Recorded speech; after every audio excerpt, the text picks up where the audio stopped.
Korean Rites of Passage by Sophy Fergison and Caitlyn Johnson. One of the major Korean ceremonies dedicated to life milestones is the first birthday, also known as dojanchi or chotdol. Dojanchi originated sometime during the 18th century, where the child mortality rate was incredibly high. Because many children did not make it to their first birthday, this milestone became a major celebration in one's life.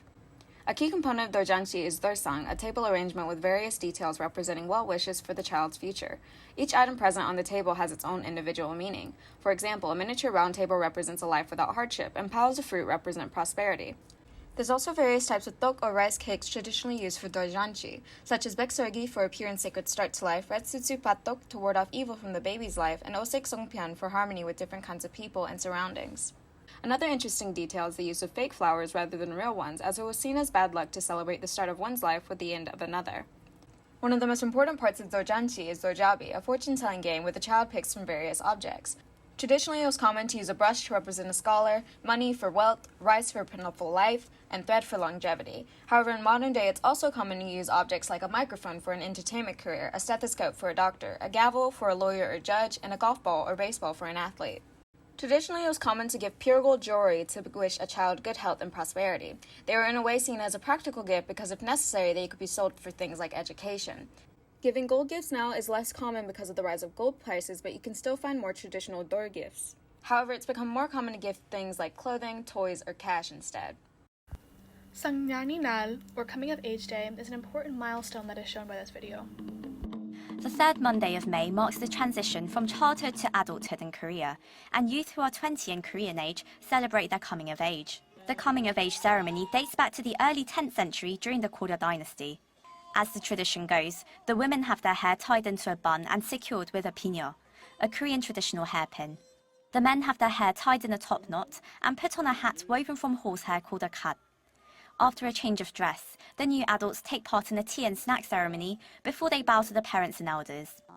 The celebrations take place throughout the country with gifts of roses and perfume presented to those blossoming into adulthood.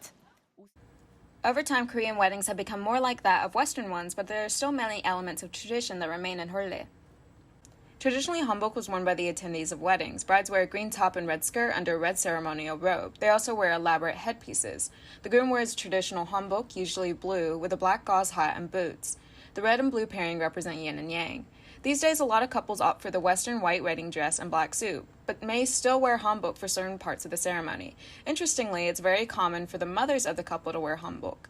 The mother of the groom typically wears light blue, and the mother of the bride may wear pink or purple. One of the original Hole traditions that's still present today is chonarle, where the groom presents a goose to the bride's family. Originally, this was a wild pheasant, but now people give mogan, or a wooden goose. This tradition came from the fact that geese mate for life, so this gift represents harmony and structure for the future couple. After sharing their vows, the couple exchange deep bows to one another in kyobere. Then they will sip a special white wine from two halves of the same gourd during hapgyeolye. After this part of the ceremony, family and guests have a simple meal.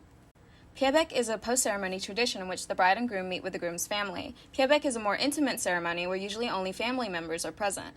The bride and groom may bring dates and chestnuts to the parents, and the parents would give sake in return. At the end of the process, the parents of the groom may throw dates and chestnuts at the bride for her to catch in her skirt. These represent the number of children she may have. It's typical to give money as wedding gifts in Korea, and the amount depends on the relationship between the wedding couple and the gift giver.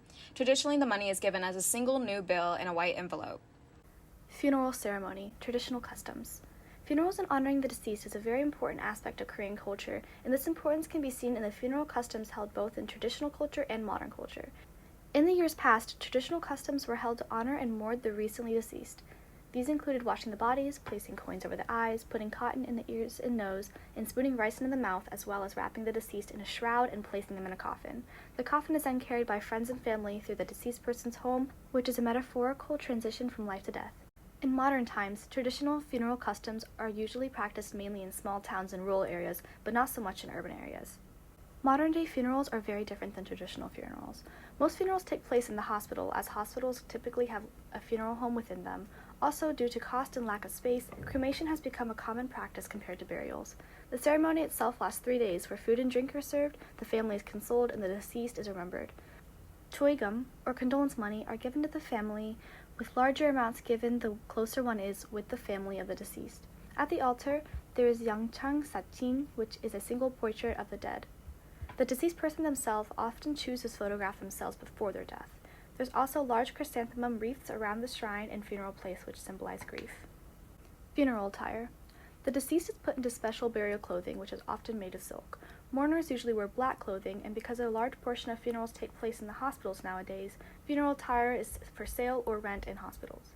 The male chief mourners at the funeral wear bands around their arms, while women wear a white or black hanbok. Ancestral rites.